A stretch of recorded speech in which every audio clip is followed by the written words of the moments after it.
Students, welcome to my channel god classes. तो बच्चों, आज की जो वीडियो है ये 2 in 1 है। 2 in 1 मतलब आज का जो टॉपिक है वो अप्लाइड मैथमेटिक्स वालों के लिए भी है और प्योर मैथमेटिक्स वालों के लिए भी है। अगर आपने दोनों में से कोई सा भी सब्जेक्ट चूज किया है तो आज की वीडियो आप दोनों के लिए बड़ी बेनिफिशियल है। तो आज का जो टॉपिक है वो हम स्टार्ट कर रहे हैं जो है सेट्स। तो सेट्स अप्लाइड मैथमेटिक्स में भी आता है और सेट्स प्योर मैथमेटिक्स में भी आता है। तो आज का जो टॉपिक है वो स्टार्ट करने से पहले, आज की जो क्लास है उससे पहले हम एक गेम खेलते हैं छोटा सा।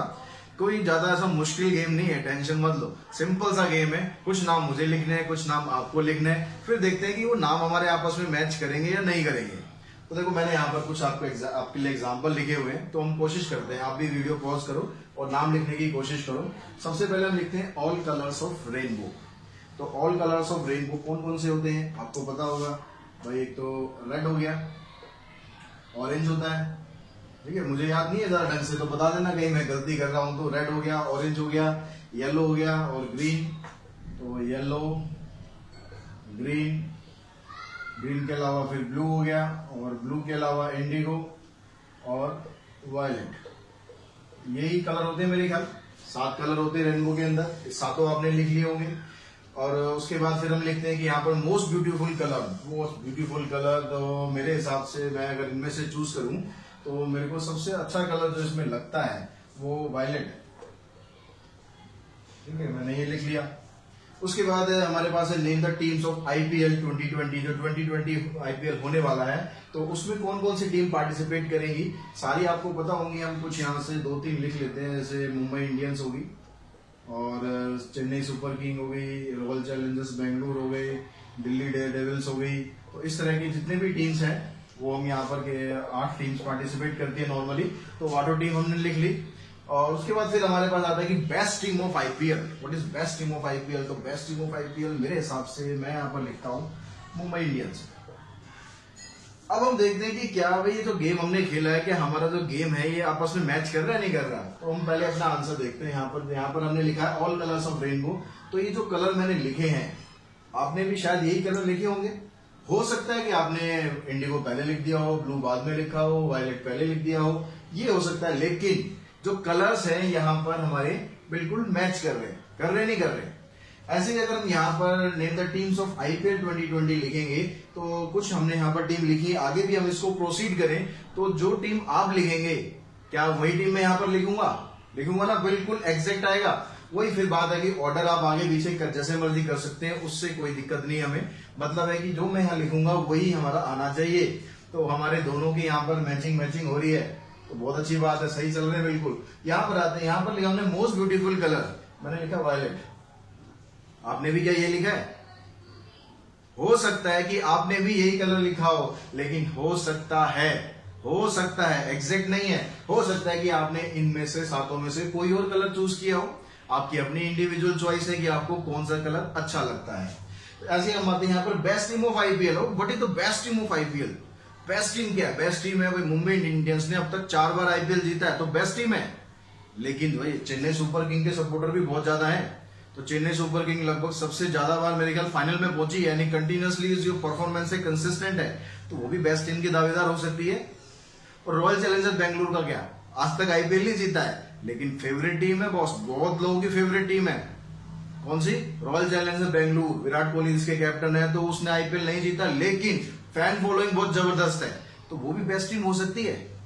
तो यहाँ पर जो मैं आपको समझाना चाह रहा हूं, जहां पर मैं आपको लेके जाना चाह रहा हूं, उस चीज को आप समझने की कोशिश करें। जब हम यहाँ पर सेट्स पर जाएंगे तो सेट्स के लिए आपको ये चीज समझना जरूरी है कि यहाँ पर जो टर्म्स हमने यूज करी है, इन 2 केस में क्या हो रहा है, इस केस में और इस केस में आपकी और मेरी चॉइस मैच कर रही है, ठीक है, एग्जैक्ट मैच कर रही है। लेकिन यहां पर हमारी चॉइस मैच नहीं कर रही है। यहां पर हो सकता है कि मैच करे, लेकिन हो भी सकता है कि डिफरेंट हो। तो यहां पर हम जब सेट की हम बात करेंगे तो सेट, मैं बिल्कुल सिंपल लैंग्वेज में आपको बता रहा हूं, सेट एक ऐसा कलेक्शन, कुछ भी चीज हो सकती है वो, चाहे वो टीम हो, कलर हो, नोटबुक हो, पेन हो, कुछ भी हो, ऐसा एक कलेक्शन जिसमें हमारे एलिमेंट्स आपस में हमेशा एक जैसे रहें। चाहे उस लिस्ट को मैं जनरेट करूं, चाहे उस लिस्ट को आप जनरेट करें, या उस लिस्ट को कोई और बनाए, उसके एलिमेंट में कोई भी फर्क ना आए, उसको हम बोलते हैं सेट्स। बिल्कुल सिंपल लैंग्वेज में आपको बताया। अगर हम इसको मैथमेटिकली डिफाइन करें कि सेट क्या होता है, तो मैथमेटिकली अगर मैं बात करूं तो सेट होता है, set is a well defined collection of object. क्या होता है? Sets are well defined collection of objects. तो यहां पर जो वर्ड आ रहा है वेल डिफाइंड, बहुत इंपॉर्टेंट रोल प्ले करेगा आपके। वेल डिफाइंड का मतलब है कि जहां पर एलिमेंट्स डिफर ना करें। यहां पर जो भी एलिमेंट हम लिखेंगे इस डेफिनेशन के अकॉर्डिंग, इस पर्टिकुलर डेफिनेशन के अकॉर्डिंग, उसमें एलिमेंट्स अगर आप लिख रहे हैं या मैं लिख रहा हूं तो वो डिफर ना करें, उनमें कोई डिफरेंस ना हो, सेम होना चाहिए। ठीक है, यहां पर element should not be different. जो एलिमेंट आप लिख रहे हैं, यानी जो भी आप टर्म्स लिखेंगे, यहां पर वो डिफरेंट नहीं होनी चाहिए अकॉर्डिंग टू दिस डेफिनेशन। जैसे अगर हम और थोड़ा सा एग्जांपल समझते हैं, यहां पर अगर मैं लिखूं कि name the books written by the Munshi Premchand, कि ऐसे बुक्स जो कि मुंशी प्रेमचंद ने लिखी हैं। अब मुंशी प्रेमचंद ने जो लिखे, जानते हैं ना मुंशी प्रेमचंद को, बहुत फेमस राइटर रहे हैं हमारे इंडिया के। तो मुंशी प्रेमचंद जी ने जितनी भी बुक लिखी हैं उन सबके नाम हमें यहां पर लिखने हैं। अब उन सबके नाम अगर मैं लिखूंगा या उन सबके नाम आप लिखेंगे तो क्या डिफरेंस होगा? बिल्कुल भी नहीं होगा, क्योंकि वहां पर आपके पास एक डेफिनेशन है कि हमें ऐसी बुक्स लिखनी है जो मुंशी प्रेमचंद ने लिखी है। अगर मैं डेफिनेशन थोड़ा सा चेंज करूं कि name the favourite book of Munshi Premchand, ठीक है, या name the most famous book of Munshi Premchand, ये अलग अलग हो सकता है।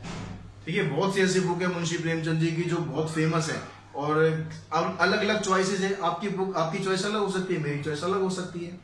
तो यहां पर चॉइस जो है वो डिफरेंट हो रही है, चॉइस डिफरेंट हो रही है। दैट मीन्स वो जो कलेक्शन है कि बेस्ट बुक या फेमस बुक, वो सेट नहीं है। तो सेट हम जब भी लिखेंगे, सेट का मतलब क्या होगा? Sets are well defined collection of objects. Well defined का मतलब है कि जिस डेफिनेशन को आप यहां पर फॉलो कर रहे हो, उस डेफिनेशन में एलिमेंट्स डिफरेंट नहीं होने चाहिए। समझ में आ गई बात? एलिमेंट्स डिफरेंट नहीं होने चाहिए।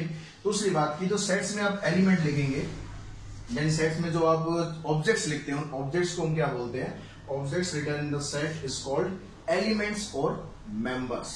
क्या बोलते हैं? मैं यहां पर अभी सारे के सेट्स के बारे में सब कुछ एक बार डिस्प्ले कर देता हूं, फिर मैं आपको समझाता हूं। तो बच्चों देखिए, यहां पर मैंने सब कुछ शॉर्ट में आपको लिख दिया है ब्रीफ में कि क्या क्या सेट के अंदर जरूरी है और क्या क्या चीज आपको समझनी जरूरी है। तो सबसे पहले हमने डेफिनेशन के बारे में ऑलरेडी डिस्कशन कर चुके हैं कि सेट्स क्या होता है? Well defined collection of objects. और आई थिंक आप वेल डिफाइंड समझ गए होंगे कि वेल डिफाइंड का मतलब क्या है। अभी हम कुछ एग्जांपल्स भी करने वाले हैं जिससे आप और क्लियर हो जाएंगे कि सेट्स क्या होते हैं। The objects written in the set are called elements और मेंबर्स। जो हम उसके अंदर एलिमेंट लिखेंगे, जैसे अभी हमने लिखा था भाई कलर्स ऑफ रेनबो, तो जो कलर्स मैंने उसके अंदर लिखे हैं, जो मैंने लिखा रेड है, येलो है, ग्रीन है, वो सब क्या है? उन सबको हम बोलते हैं एलिमेंट्स या फिर मेंबर्स। नॉर्मली एलिमेंट्स ज्यादा हम यूज करते हैं।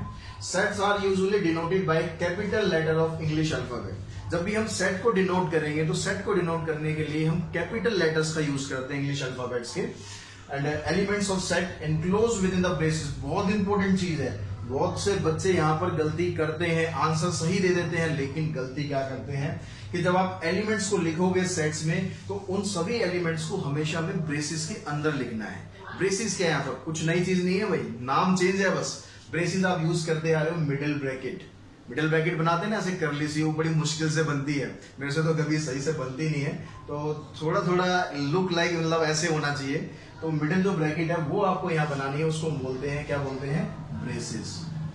ठीक है, तो जो भी एलिमेंट्स आप लिखेंगे ब्रेसेस के अंदर लिखेंगे, जैसे मैंने देखो यहाँ लिखा हुआ है। और दूसरी चीज, एलिमेंट्स को आपको हमेशा कॉमा लगा के सेपरेट जरूर करना है। तो आपने जैसे यहाँ पर देखो 1 2 3 लिखा हुआ है और यहाँ ब्रेसेस लगाए हुए हैं, तो बीच में कॉमा लगाना है, तो उससे आप एलिमेंट सेपरेट करेंगे। Order of element can be change. जो एलिमेंट्स का ऑर्डर है वो चेंज हो सकता है। जैसे हमने कलर्स लिखे थे, मैंने रेड पहले लिख दिया, आपने येलो पहले लिख दिया, कोई फर्क नहीं पड़ता, लिखे वही होने चाहिए। अगर हम यहाँ 1 2 3 लिख रहे हैं, अगर हमने 2 3 1 लिख दिया तो बात सेम है, कोई डिफरेंट बात नहीं है। दूसरी चीज की जो एलिमेंट्स होते हैं सेट के अंदर, वो अगर कोई ऐसा आपको क्वेश्चन दिया है जिसमें एलिमेंट्स रिपीट हो रहे हैं, तो फॉर एग्जांपल मैंने यहाँ पर लिख दिया भाई एक सेट है मेरे पास, इसके अंदर ये 1 1 1 3 टाइम्स आ रहा है, फिर 2 फिर 3 3 फिर 4 4 4। अगर मैं सेट को ऐसे लिखूं इनफ है, तो एलिमेंट आपको क्या करना है, रिपीट नहीं करना है। यहाँ पर ये 1 1 1 3 बार लिखने की कोई जरूरत नहीं है भाई, टाइम ही वेस्ट होना है अपना, और टाइम हमें बचाना है एग्जाम में। तो ये 3 बार लिखने की जरूरत नहीं है, आपने एक बार लिख दिया 1, तो 1 इस सेट का एक एलिमेंट है। यहाँ पर भी 1 एक ही एलिमेंट काउंट होगा, 3 बार लिखोगे तो 3 काउंट नहीं होंगे।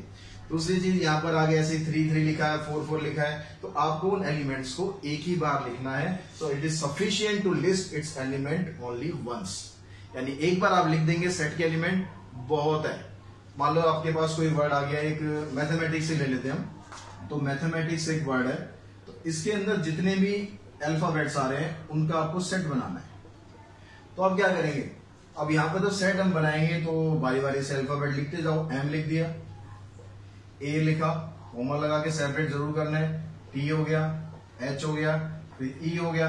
अब यहाँ पर एम दोबारा आ रहा है, अब एम हमने ऑलरेडी एक एलिमेंट लिया हुआ है, तो इसको दोबारा हमें लिखने की जरूरत नहीं है। फिर ए लिखेंगे, ए भी ऑलरेडी आया हुआ है, फिर टी, टी भी ऑलरेडी है, आई आ गया, फिर आगे तो आई लिख देंगे, सी लिखेंगे और एस लिख देंगे। तो ये जो आपने लिखे हैं ये इसके सेट हो गया। ये इसमें जो एलिमेंट्स और जो इसमें लेटर्स आप यूज कर रहे हो इंग्लिश अल्फाबेट के, उनका सेट हमें बनाना था, ये उनका सेट हो गया। तो आई थिंक ये सारी बातें आपको क्लियर होगी, इसका आप स्क्रीनशॉट ले सकते हो, बहुत बहुत इंपॉर्टेंट चीज है सेट में, ठीक है। तो ये सारी चीजें हो गई। अब उसके बाद मैं कुछ क्वेश्चंस आपके साथ डिस्कस करता हूं, देखते हैं कि आपको सेट के बारे में कितना पता चला है। वीडियो को आप पॉज करेंगे, पॉज करके फिर चेक करेंगे आपके और हमारे आंसर मैच करते हैं नहीं करते। यहाँ पर बच्चों मैंने कुछ एग्जांपल्स लिखे हैं, अब यहाँ से हम समझते हैं कि भाई ये सेट है या नहीं है। तो आपको अगर कंसेप्ट क्लियर हो गया होगा तो बड़े इजीली आप बता देंगे। फिर भी अगर नहीं हुआ, कुछ हल्का फुल्का डाउट रह रहा है, तो यहाँ पर वो 100% फिनिश होने वाला है। तो सेट्स के बारे में सबसे कॉमन चीज, सबसे सिंपल चीज मैंने क्या बताई थी कि जब भी हम इसके एलिमेंट्स लिखेंगे तो हम सबकी चॉइसेस मैच होनी चाहिए।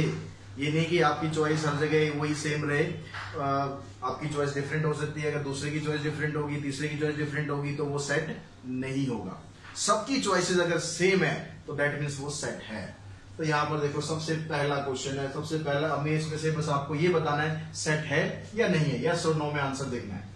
तो collection of popular cinema actors of India, बड़ा इंटरेस्टिंग क्वेश्चन है। Collection of popular cinema actor, भाई पॉपुलर सिनेमा एक्टर मैं अगर अपनी बात करूं, मेरे को अमिताभ बच्चन बहुत अच्छे लगते हैं, उनकी फिल्में मैंने बहुत बहुत बार देखी है। अब लेकिन अगर हम यूथ जनरेशन की बात करें या फिर थोड़ी मेरे से ओल्ड जनरेशन की बात करें, तो शायद चॉइसेस डिफरेंट हो सकती हैं। आपको आज का कोई हीरो अच्छा लग सकता है, या फिर मेरी एज ग्रुप में भी जरूर नहीं है सबको अमिताभ बच्चन ही अच्छा लगे, तो सब किसी को विनोद खन्ना ज्यादा अच्छा लगता होगा, किसी को जितेंद्र ज्यादा अच्छे लगते होंगे।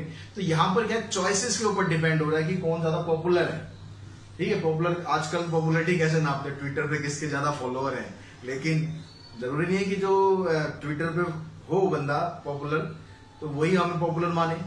ऐसे बहुत से सेलिब्रिटीज हैं जो ट्विटर पे नहीं है लेकिन फिर भी बहुत पॉपुलर है। तो popular cinema actors of India, यहाँ पर चॉइसेस हमारी और आपकी मैच नहीं कर रही है, तो ये सेट नहीं है। क्लियर होगी बात। आगे चलते हैं, आगे कहते हैं collection of even natural number less than 5 से छोटे इवन नेचुरल नंबर। तो 5 से छोटे इवन नेचुरल नंबर कौन से हो सकते हैं, सोचेंगे जरा हम, क्या हो सकते हैं। 4 हो सकता है, इवन भी है नेचुरल भी है। 4 से और छोटा चलते हैं, 2 हो सकता है, इवन भी है नेचुरल भी है। यानी यहाँ पर आपकी और मेरी चॉइस तो सेम होगी भाई। आपने भी 2 और 4 सोचा, मैंने भी 2 और 4 सोचा, यानी यहाँ पर क्या हो गया, ये सेट है, क्योंकि यहाँ पर हम सब की चॉइस सेम ही आएगी, डिफरेंट नहीं हो सकती। उसके बाद देखते हैं collection of counting number less than 1 से छोटा काउंटिंग नंबर। काउंटिंग नंबर कहां से स्टार्ट होते हैं भाई, काउंट सबसे पहले जब आपने नंबर सीखे होंगे कहां से सीखे थे, 1 से सीखे थे ना। तो 1 से छोटा काउंटिंग नंबर तो कोई होता ही नहीं है, तो कोई नहीं होता वो भी तो सेम ही चॉइस हुई ना, यानी इस सेट के अंदर कोई भी एलिमेंट नहीं आएगा। इस तरह के सेट को भी हम कुछ बोलते हैं, वो आगे हम डिस्कस करेंगे। लेकिन यहां पर भी हम सब कह रहे हैं कि भाई ऐसा कुछ नहीं होता, ऐसा कोई एलिमेंट ही नहीं है, ऐसे कोई काउंटिंग नंबर ही नहीं है जो 1 से छोटा हो। यानी यहां पर भी हम सबकी चॉइस एग्जैक्ट मैच कर रही है, यानी ये भी सेट है। क्लियर होगी बात। नेक्स्ट चलते हैं। तो समझ में आ रहा होगा बच्चों अच्छी तरह। तो यहां पर और ध्यान से हम देखेंगे collection of all rivers flowing in India. India के अंदर जितनी भी रिवर्स फ्लो करती हैं, जितनी भी नदियां बहती हैं, तो उन सबका अगर हम कलेक्शन करें, सारी तो मुझे भी याद नहीं है, लेकिन अगर मैं कलेक्शन करूं कहीं से भी डाटा लेके मैं कलेक्शन करूं तो आपकी और मेरी चॉइस सेम आएंगी ना भाई। गंगा, जमुना, सरस्वती, गोदावरी, नर्मदा, कावेरी, बहुत सारी नदियां हैं, तो उन सब की हम लिस्ट बनाएंगे, चाहे वो बहुत सारी हो, चाहे 100 हो, चाहे 50 हो, चाहे 120 हो, लेकिन वो रहेंगी तो सेम ही। ऐसा तो नहीं है कि वो नदियों के नाम चेंज हो जाएंगे, आप लिस्ट बनाएंगे तो अलग नाम होगा, मैं लिस्ट बनाऊंगा तो अलग नाम होगा, ऐसा तो पॉसिबल नहीं है। यानी नाम हमारे सेम ही रहे हैं, तो ये भी सेट है, सारे सेट आते जा रहे हैं, तो गलत तो नहीं लिख दिए मैंने। चलो देखते हैं आगे। Collection of most dangerous animals of the world, सबसे अच्छा क्वेश्चन लगता है मुझे, most dangerous animals of the world. भाई मोस्ट डेंजरस एनिमल कौन हो सकता है? क्या हम लायन को कह सकते हैं कि मोस्ट डेंजरस है, या हम हाथी को कह सकते हैं, हाथी भी कम डेंजरस नहीं होता, या फिर और कुत्ता भी बहुत डेंजरस होता है कई बार। तो अगर गली में आप जा रहे हो, पीछे आपके पड़ जाए तो सबसे खतरनाक बात होती है वो, उस समय तो आपको लगता है भाई यही सबसे ज्यादा डेंजरस है। तो यहाँ पर जो डेंजरस की डेफिनेशन है वो कोई फिक्स नहीं है, तो आपके हिसाब से डेंजरस कुछ और हो सकता है, मेरे हिसाब से डेंजरस कुछ और हो सकता है, और कुछ लोग तो कहते हैं कि सबसे डेंजरस एनिमल इंसान ही है। तो यहाँ पर भी हमारी जो चॉइसेस है वो डिफरेंट है, तो चॉइसेस डिफरेंट है मतलब ये भी सेट नहीं है। तो इस तरह बड़े इजीली आप पता लगा सकते हैं कि कोई जो स्टेटमेंट आपको दी है वो सेट की कैटेगरी में आती है या नहीं आती है। अब बच्चों जैसे जैसे हम चैप्टर में आगे बढ़ेंगे तो आपके पास यहाँ पर कुछ अल्फाबेट्स आएंगे, उन अल्फाबेट्स को भी समझना जरूरी है। वो अल्फाबेट क्या करते हैं, पूरे सेट को रिप्रेजेंट करेंगे। तो कहीं पर अगर आपको दिखता है कैपिटल एन, बोल्ड लेटर्स में कैपिटल एन आएगा, तो एन का मतलब होगा यहाँ पर सेट ऑफ नेचुरल नंबर्स। यानी अगर वो n लिख देता है तो इसका मतलब वो सभी नेचुरल नंबर यानी 1 से लेकर जितने भी नेचुरल नंबर है उन सब को ये अल्फाबेट रिप्रेजेंट करेगा। n लिखने का मतलब है सारे नंबर उसने लिख दिए, ठीक है। ऐसे अगर w लिखेंगे तो w में क्या होता है, set of whole numbers. z पता है आपको, z क्या होता है, सेट ऑफ इंटीजर्स। ऐसे आगे हम q कई बच्चों को शायद नहीं पता होगा, Q का मतलब होता है set of rational numbers. Q से हम इसको डिनोट करते हैं रैशनल नंबर को, R से डिनोट करते हैं हम रियल नंबर्स को, और C का मतलब है यहाँ पर कॉम्प्लेक्स नंबर। कॉम्प्लेक्स नंबर अभी इस चैप्टर में आप नहीं पढ़ेंगे, कॉम्प्लेक्स नंबर जब आपका चैप्टर आएगा तो उसमें आपको बताया जाएगा कॉम्प्लेक्स नंबर क्या होते हैं। इस चैप्टर में कॉम्प्लेक्स नंबर नहीं होगा। तो यहाँ पर ये सब आपके पास ये अल्फाबेट जो हैं किसी पर्टिकुलर सेट को रिप्रेजेंट करेंगे। अगर हमने लिख दिया आर लिखने का मतलब है कि मैं वहां पर सभी रियल नंबर्स के बारे में बात कर रहा हूं, ठीक है। अगर कभी कभी ऐसे होगा कि आर के ऊपर आप यहाँ पर पॉजिटिव साइन लगा देंगे, तो आर के ऊपर पॉजिटिव साइन का मतलब क्या हो गया, पॉजिटिव रियल नंबर का सेट है ये, set of positive real numbers. ऐसे अगर आप पॉजिटिव जेड के ऊपर भी लगा सकते हैं, पॉजिटिव इंटीजर, नेगेटिव भी लगा सकते हैं। इनके ऊपर नेगेटिव लगाने की जरूरत नहीं है, पॉजिटिव लगाने की जरूरत नहीं, क्योंकि ये तो पॉजिटिव ही होते हैं। तो यहाँ पर Z है या Q है या R है, इनके ऊपर अगर साइन लगा हुआ है पॉजिटिव या नेगेटिव का, इसका मतलब वो पॉजिटिव नंबर्स के बारे में बात कर रहा है या फिर नेगेटिव नंबर्स के बारे में बात कर रहा है। तो बच्चों जो भी आपको सेट दिया होगा उस सेट को हम दो तरीकों से रिप्रेजेंट कर सकते हैं। वो दो तरीके क्या है, एक तरीके को हम बोलते हैं रोस्टर फॉर्म या फिर tabular form. Roster form normally ज्यादा यूज करते हैं।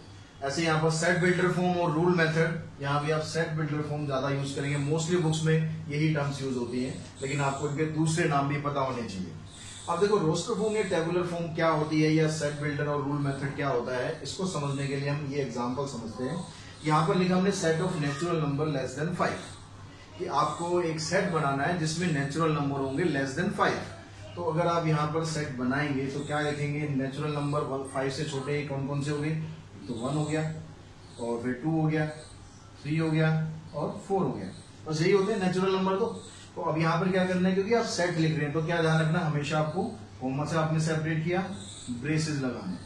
कोई अल्फाबेट का नाम दिया है तो ठीक है, नहीं तो आप अपने आप भी अल्फाबेट का नाम यहाँ पर लिख सकते हो, ABCXYZ कुछ भी लिख सकते हो, लेकिन कैपिटल लेटर होना चाहिए, ये जरूर ध्यान रखेंगे, ठीक है।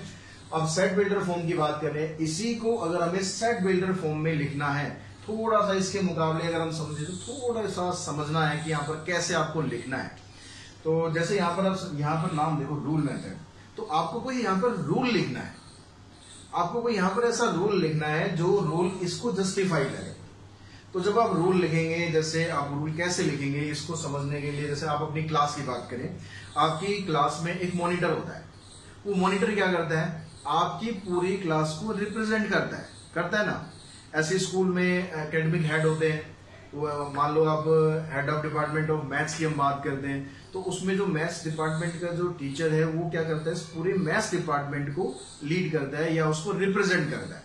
तो इन शॉर्ट आप समझते हैं कि मॉनिटर, कि आपको एक मॉनिटर बनाना है, उस मॉनिटर के अंदर वो सारी खूबी होनी चाहिए जो क्लास के सारे बच्चों को रिप्रेजेंट कर सके, ठीक है। यानी इंटेलिजेंट भी होना चाहिए, थोड़ा शैतान भी होना चाहिए, मतलब हर एक खूबी होनी चाहिए, बस उसको रिप्रेजेंट करना है। तो यहाँ पर हम कैसे रिप्रेजेंट करते हैं इसको, तो बेसिस हम लगाएंगे, उसको हम नाम दे दिया हमने एक्स, मॉनिटर को नाम दे दिया हमने एक्स, ठीक है।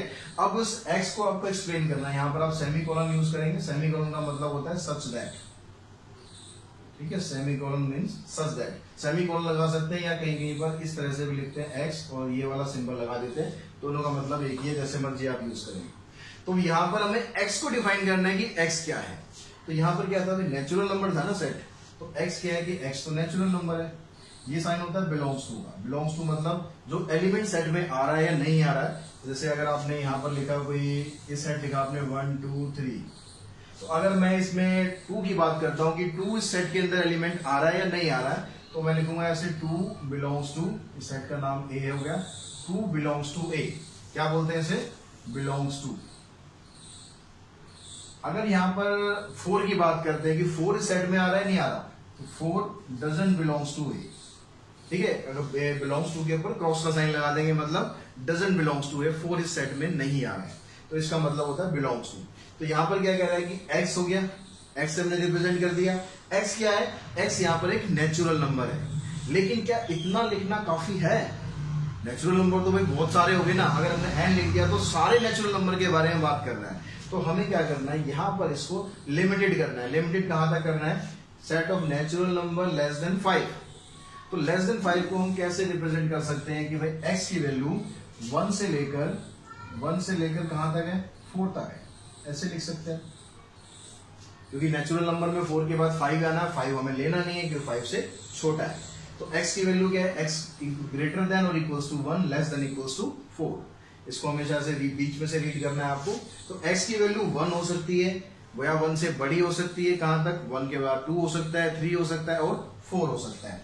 अब ये वाला जो सेट है इसको हमने प्रॉपरली इस तरह से एक्सप्लेन कर दिया, तो ये इसकी सेट बिल्डर फॉर्म होगी।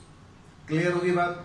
एक और एग्जांपल समझ लेते हैं। यहाँ पर है set of even natural number. अब यहाँ पर कोई लिमिट नहीं, बस इवन नेचुरल नंबर लिखने हैं। तो इवन नेचुरल नंबर लिखने तो यहाँ हम कैसे लिखेंगे, इवन नेचुरल हो गया 2 4 6 8।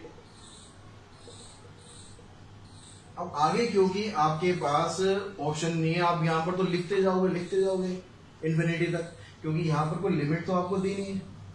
तो यहाँ पर आप डैश डैश डैश लगाकर 2-3 डैश लगा देंगे 3 बार और उसको छोड़ देंगे आगे, ठीक है। अब इसी को अगर मैं सेट बिल्डर फॉर्म में लिखूं, तो सेट बिल्डर फॉर्म में क्या हो गया, ये एक्स रिप्रेजेंट कर दिया हमने एक्स से, ठीक है। इसको हटा देता हूं मैं, एक्स हो गया। अब यहाँ पर एक्स को आपको एक्सप्लेन करना है कि एक्स क्या है यहाँ पर। तो एक्स देखो, इवन नेचुरल नंबर क्या होता है, इवन नंबर हमेशा 2 के मल्टीपल्स होते हैं ना, 2 के मल्टीपल्स। तो 2 के मल्टीपल्स लिखेंगे तो यहाँ पर क्या लिखेंगे, आप लिख देंगे x इक्वल्स टू 2n। 2 के जो मल्टीपल्स होते हैं या इवन नंबर होते हैं उनकी स्टैंडर्ड फॉर्म क्या होती है, उसको हम ऐसे लिखते हैं ना 2n। अब यहाँ पर n क्या है, n है नेचुरल नंबर, उसको भी हम बताते हैं कि भाई n क्या है, यहाँ पर n है नेचुरल नंबर। कितने नेचुरल नंबर है, अनलिमिटेड है, क्योंकि यहाँ पर आपको कोई लिमिट नहीं दी हुई थी। यहाँ पर भी आपने देखा कि डैश डैश डैश छोड़ रखा है, यानी सारे नेचुरल नंबर 1 बाय 1 करके उसमें पुट करते जाने हैं। देखो अगर आप यहाँ n की जगह 1 पुट करोगे तो 2 आ जाएगा, n की जगह 2 पुट करोगे तो 4 आ जाएगा, 3 पुट करोगे तो 6 आ जाएगा।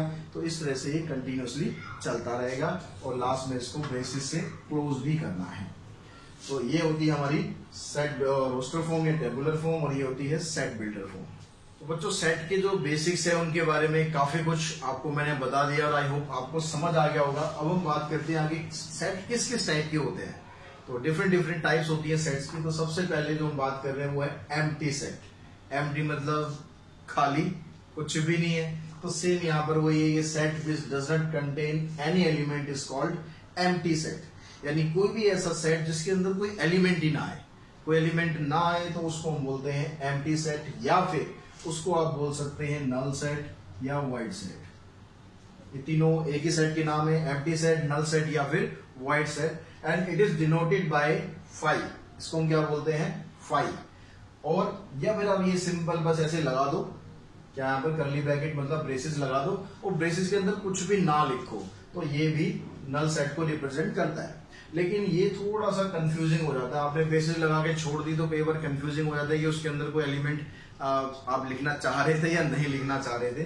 तो सबसे बेटर ये रहता है कि आप इसमें फाई को यूज करेंगे। अब फाई को जब आप यूज करेंगे तो हमेशा ये चीज ध्यान रखनी है, जैसे हम किसी कैपिटल लेटर को यूज करते हैं किसके लिए, सेट को रिप्रेजेंट करने के लिए। मैंने लिखा भाई एक ए सेट है मेरे पास, कुछ भी लिख दिया मैंने, तो इसको मैं ए को जब लिखूंगा तो ऐसे तो नहीं लिखता ना, क्योंकि जो कैपिटल लेटर है वो ऑलरेडी एक सेट है, वो सेट को रिप्रेजेंट कर रहा है। जब उसके एलिमेंट्स होते हैं उन एलिमेंट्स को हम ब्रेसेस के अंदर लिखते हैं। तो जो फाई होता है, फाई क्योंकि नल सेट को रिप्रेजेंट कर रहा है, तो फाई को अगर आप ऐसे लिख देंगे कहीं पर तो ये पूरी तरह से गलत हो जाएगा, क्योंकि फाई यहाँ एक एलिमेंट नहीं है, फाई एक सेट को रिप्रेजेंट कर रहा है, यानी एक तरह से वो अल्फाबेट का ही काम कर रहा है, लेकिन वो एक पर्टिकुलर सेट को दिखा रहा है, कि ऐसे खास सेट को दिखा रहा है जिसके अंदर कुछ नहीं होता, तो उसको हम रिप्रेजेंट कर देते हैं फाई से, और उसका नाम रख दे दिया हमने फाई। क्लियर होगी बात आगे समझ में। कहीं पर भी अगर फाई के ऊपर ब्रेसेस लगा हुआ हो सेट के लिए तो वो वैलिड नहीं है, उसको क्रॉस कर देना।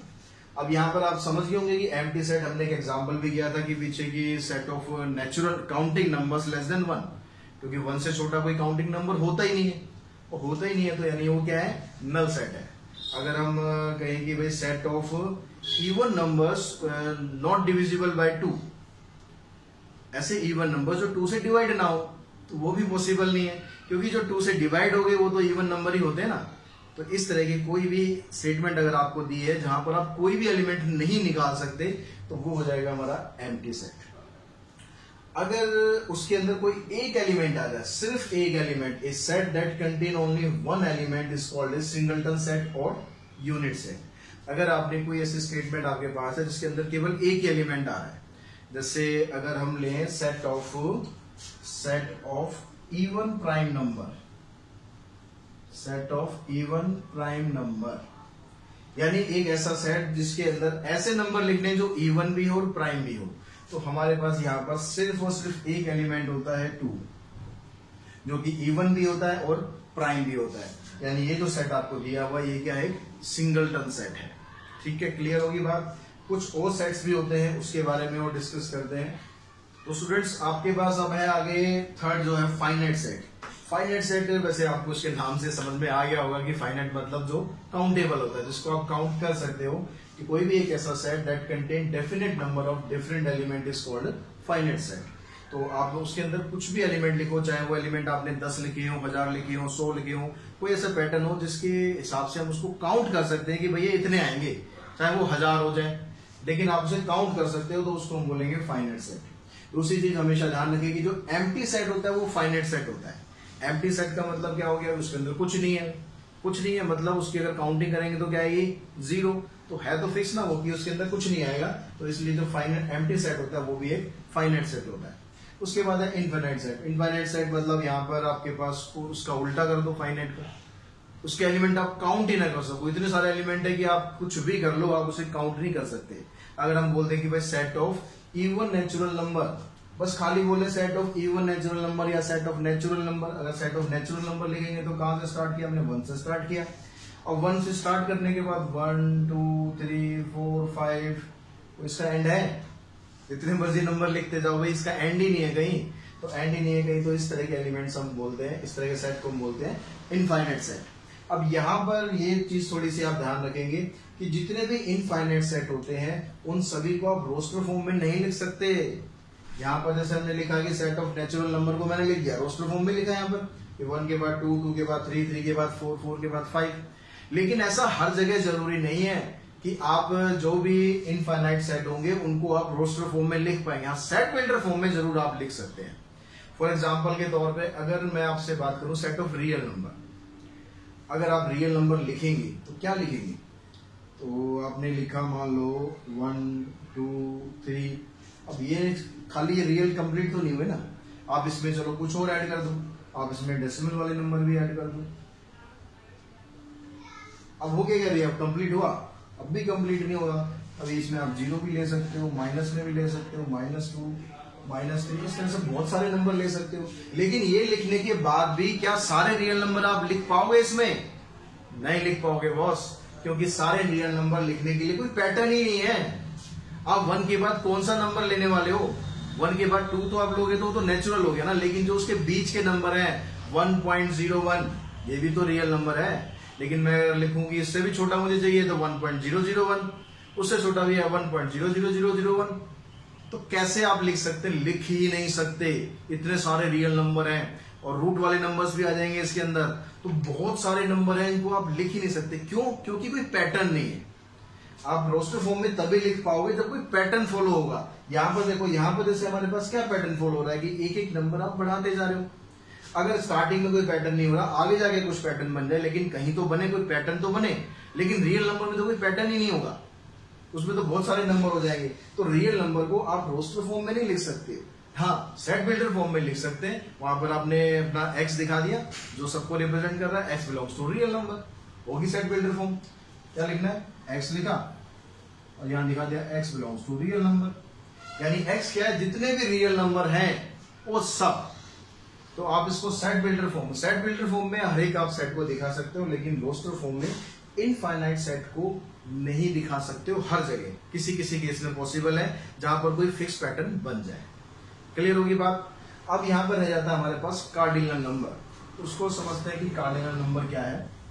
तो बच्चों अब यहां समझते हैं कि हम कार्डिनल नंबर्स क्या होते हैं। Cardinal number, the number of different element in a finite set. सबसे पहली चीज तो ये हमेशा फाइनाइट सेट में होंगे, इनफाइनाइट में नहीं होगा। तो number of different element in a finite set A is called the cardinal number of A. अगर हम किसी पर्टिकुलर सेट की बात कर रहे हैं, जैसे हमने यहाँ पर ए सेट ले लिया, कुछ भी हो सकता है, तो उसका जो कार्डिनल नंबर होता है वो क्या होगा, उसके अंदर कितने एलिमेंट हैं, है और उसको आप रिप्रेजेंट कैसे करोगे?